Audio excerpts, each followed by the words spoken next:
Hello बच्चों। तो मैं सूरज चौधरी स्वागत करता हूं आपके अपने YouTube चैनल पढ़ाई लिखाई में। बच्चों, जैसा कि हमने अपने पहले लेक्चर में इंट्रोडक्शन ऑफ इंग्लिश के बारे में बात किया था और हमने उसमें बहुत डिटेल में पढ़ा कि इंट्रोडक्शन ऑफ इंग्लिश अर्थात इंग्लिश क्या होती है, इंग्लिश किससे बनती है, क्या उसके प्रारूप हैं। हमने सारी चीजें बड़े ही अच्छे से उसमें डिस्कस कर लिया था। उसके बाद हमने अपने लेक्चर 2 में पार्ट्स ऑफ स्पीच नामक टॉपिक उठाया और हमने वो भी डिस्कस किया कि आखिर पार्ट्स ऑफ स्पीच क्या होते हैं, कितने काइंड्स होते हैं, काइंड्स के नाम भी हमने डिस्कस किया। और उसमें से हमने पहला अपना पार्ट्स ऑफ स्पीच जो उठाया था वो उठाया था नाउन। नाउन में हमने नाउन का पूरा क्लासिफिकेशन भी देखा और उसमें हमने जो काइंड्स में पहला काइंड था प्रॉपर नाउन, उसको भी हमने कंप्लीट कर लिया है। जी हाँ, तो आज हमारा सेकंड काइंड शुरू होता है जो कि है कॉमन नाउन, जिसे हम जातिवाचक संज्ञा कहते हैं। तो आखिर ये कॉमन नाउन क्या होता है? मैंने आपको प्रॉपर नाउन बताया और उसमें बताया था कि किसी भी व्यक्ति, वस्तु, स्थान के विशेष नाम को ही हम प्रॉपर नाउन कहते हैं। तो सेकंड निकल के आया कॉमन नाउन और सेम ऐसे इसका भी डेफिनेशन है कि किसी व्यक्ति, वस्तु अथवा स्थान के कॉमन नाम को ही कॉमन नाउन कहते हैं। आइए देखते हैं डेफिनेशन क्या है। The common noun is the common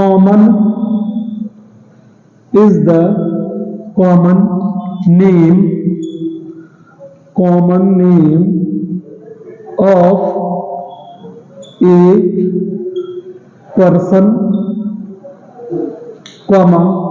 place or thing. तो क्या हमने देखा कि common noun is the common name of a person, place और थिंग, अर्थात किसी व्यक्ति, वस्तु अथवा स्थान के सामान्य नाम को ही हम कॉमन नाउन कहते हैं। अगर आपको ये पूरा एक्सप्लेनेशन अच्छे से समझना है तो मेरी बात को सुनिए गौर से। कॉमन नाउन का मतलब ये होता है बेटा, जो पूरी जाति को रिप्रेजेंट करे, पूरे उस कैटेगरी को रिप्रेजेंट करे। अर्थात यदि मैं कोई एक शब्द बोलूं तो उससे पूरी कैटेगरी का बोध हो, वही शब्द कॉमन नाउन कहलाता है। एग्जाम्पल में यदि आपको बताना चाहूं तो जैसे मैंने पहला एग्जाम्पल दिया बॉय, मैंने बेटा लिख दिया बॉय। अब जैसे ही मैंने आपके सामने ये वर्ड लिखा बॉय, तो आपको ये समझ में आया कि बॉय का मतलब लड़का, और ये मैं किसी पर्टिकुलर लड़के की बात ना करके बल्कि पूरे लड़के जाति की बोध कर रहा हूं पूरे लड़के समाज की बोध कर रहा हूं। ओके, फिर मैंने यदि कहा बेटा आपसे गर्ल, मैंने कहा गर्ल, तो क्या ये हम किसी पर्टिकुलर लड़की की बात कर रहे हैं?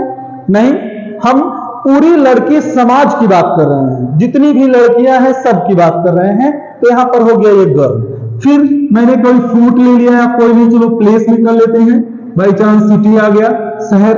अब कौन सा शहर है क्लियर नहीं, लेकिन ये शहरों के जितनी भी चीजें हैं अर्थात शहर के पूरी कैटेगरी को रिप्रेजेंट कर रहा है।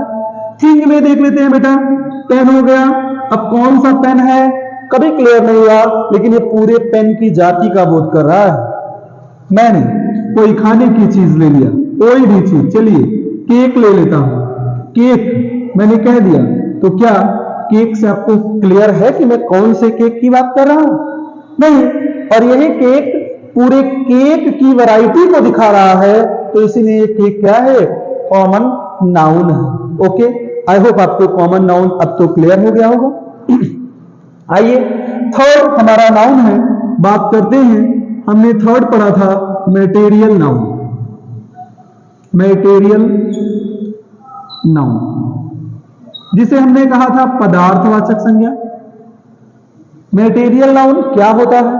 यदि आपसे पूछा जाए तो आप इस वर्ड को भली भांति समझ रहे होंगे। मटेरियल का मतलब ही होता है पदार्थ, अर्थात कोई भी ऐसा नाउन जो जिससे कोई अन्य पदार्थ बनाया जा सके। क्या बोला मैंने बेटा?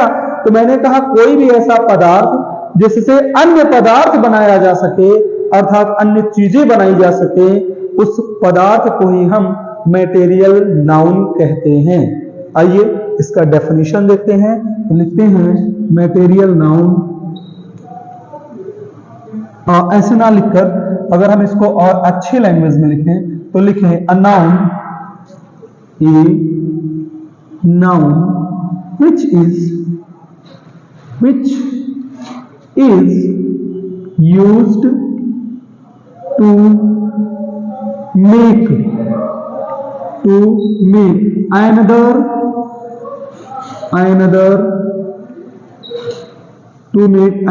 substance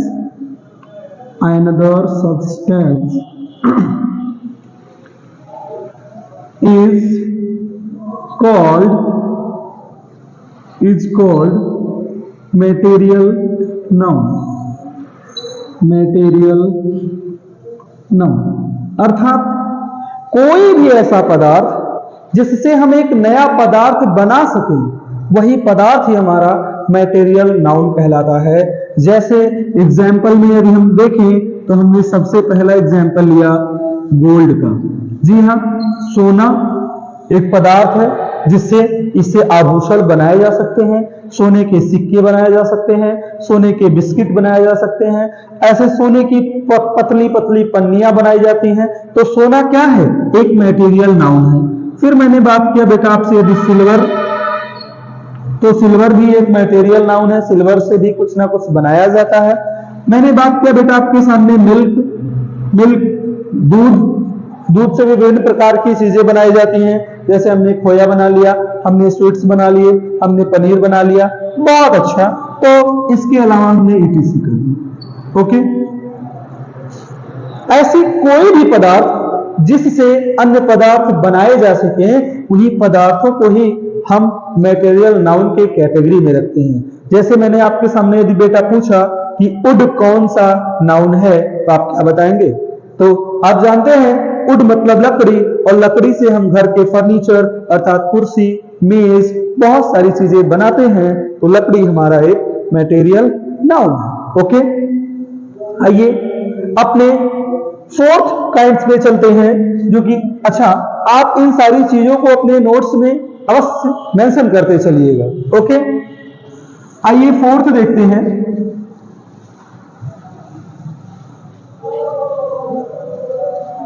फोर्थ हमारा है collective noun. Okay, fourth noun है हमारा कलेक्टिव नाउन। इसको हम बोलते हैं समूहवाचक संज्ञा। कलेक्टिव नाउन समूहवाचक संज्ञा। आपको इसमें वर्ड में क्लियर हो रहा है कलेक्शन, अर्थात चीजों का कलेक्शन, किसी भी चीज का, व्यक्तियों का कलेक्शन, समूह, उसी को तो बोलते हैं कलेक्टिव नाउन। तो क्या होता है? A collective noun is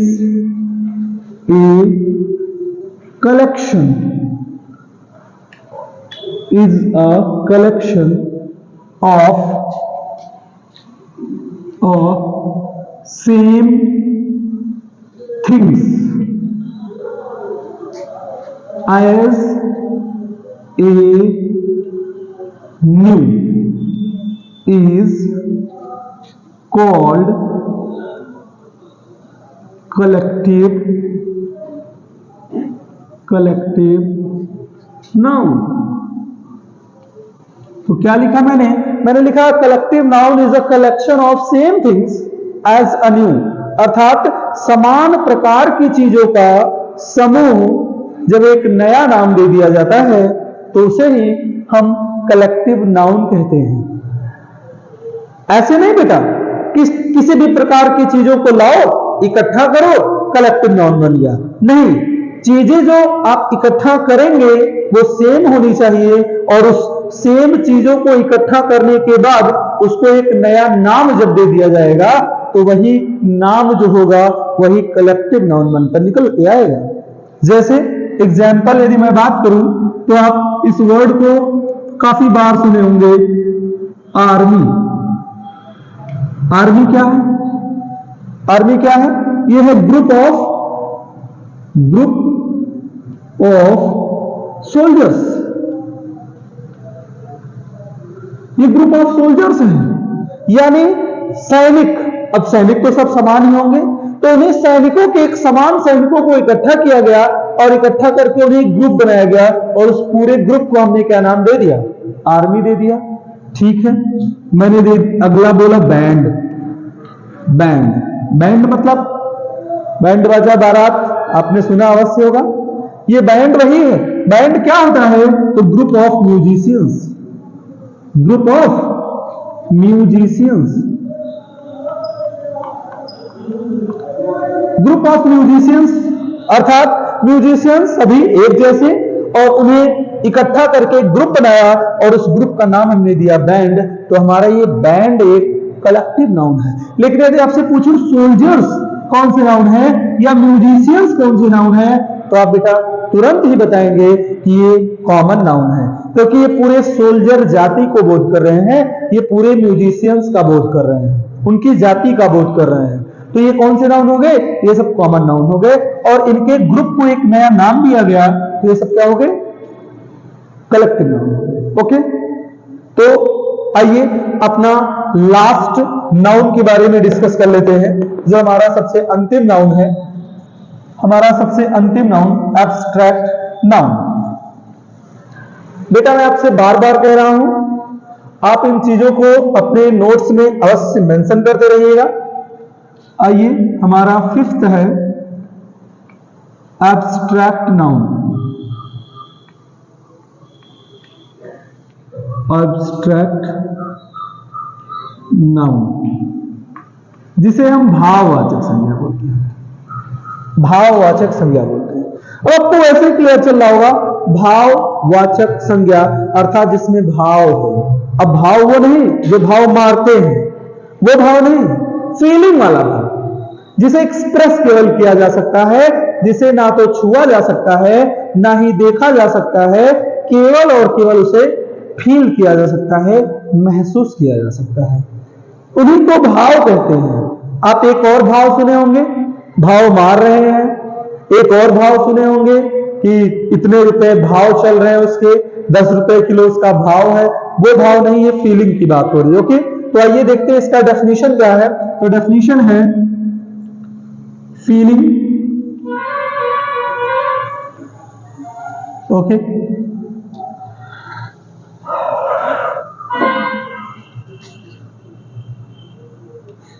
the feelings of hurt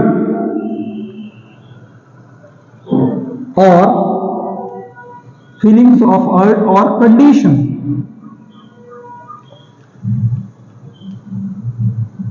is called abstract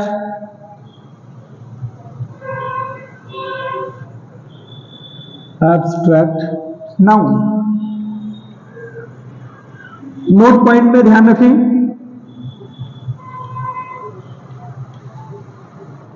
this noun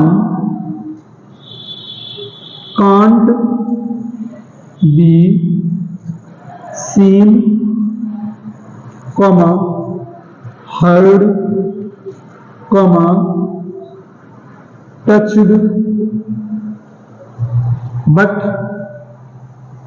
only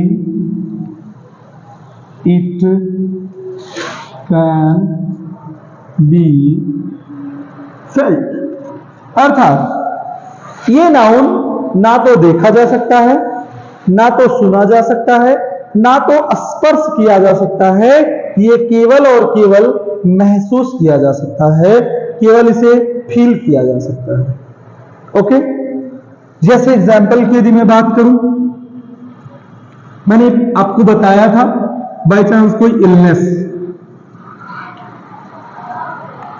आपके अंदर, आपको दर्द है, आप उस दर्द को देख सकते हैं? नहीं।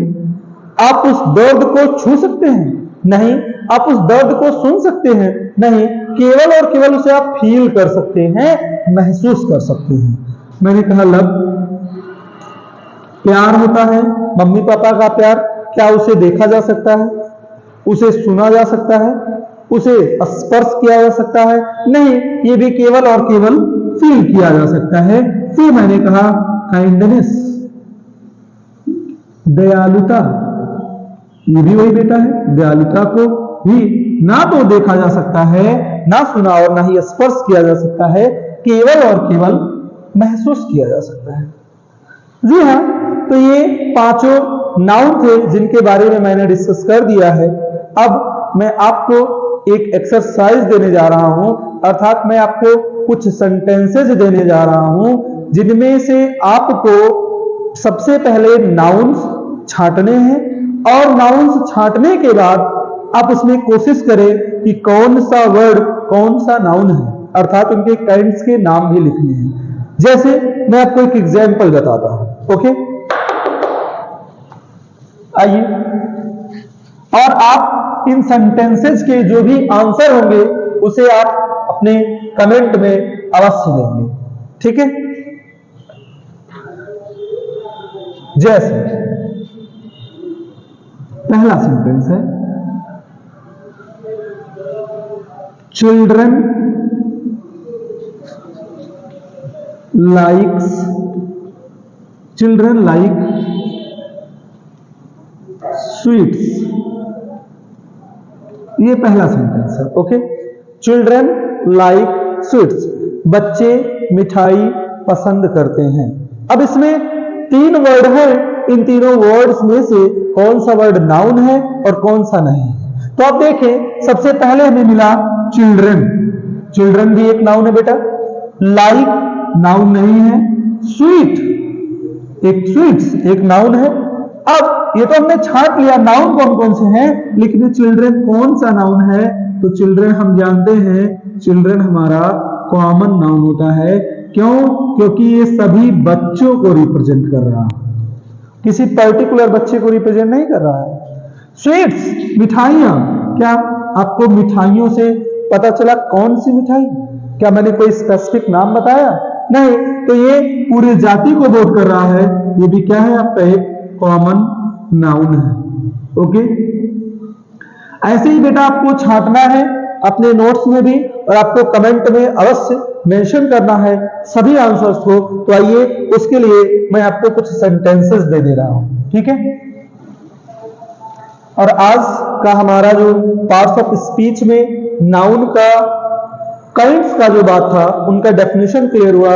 अभी इसमें हम सिंगुलर प्लूरल पढ़ेंगे, नाउन इन जेंडर पढ़ेंगे, और नाउन इन अपोजिशन पढ़ेंगे, वो हम नेक्स्ट वीडियो में डिस्कस करेंगे, ठीक है? आइए सेंटेंसेस देखते हैं कुछ एग्जाम्पल में। जैसे मैंने कहा, राजू इज माय फ्रेंड, इसमें से आपको पहचानना है और उनके काइंड्स भी लिखने हैं। दूसरा मैंने कह दिया, Ganga is a Holi river, Ganga is a Holi river. तीसरा मैंने कह दिया, द दाना लगाया ऐसे लिखे, मिल्क इज वेरी स्वीट, दूध बहुत मीठा है, ओके? चौथा मैंने लिख दिया, योर हेयर, इसको रहने दें, योर कार इज न्यू, ये सेंटेंस दे दिया। फिर मैंने पांचवा दे दिया, हेल्थ हेल्थ इज वेल्थ। ये मैंने आपको 5 सेंटेंसेस दिए हैं। आप इन 5 सेंटेंसेस में से नाउन को छांटना है और उनके काइंड्स के नाम भी बताने हैं। ओके, तो हम नाउन के काइंड्स के बारे में आज यहीं पर इस पूरे डिस्कशन को रोकते हैं और इनके बाद noun and number, noun and gender हम अलग अलग वीडियो में डिस्कस करेंगे। मैं पूरी उम्मीद करता हूं कि आपको ये वीडियो भी अच्छा लगा होगा और अगर अच्छा लगा है तो आप वीडियो को लाइक कीजिएगा, चैनल को सब्सक्राइब कीजिएगा और वीडियो को ज्यादा से ज्यादा लोगों में शेयर अवश्य कीजिएगा। Thank you.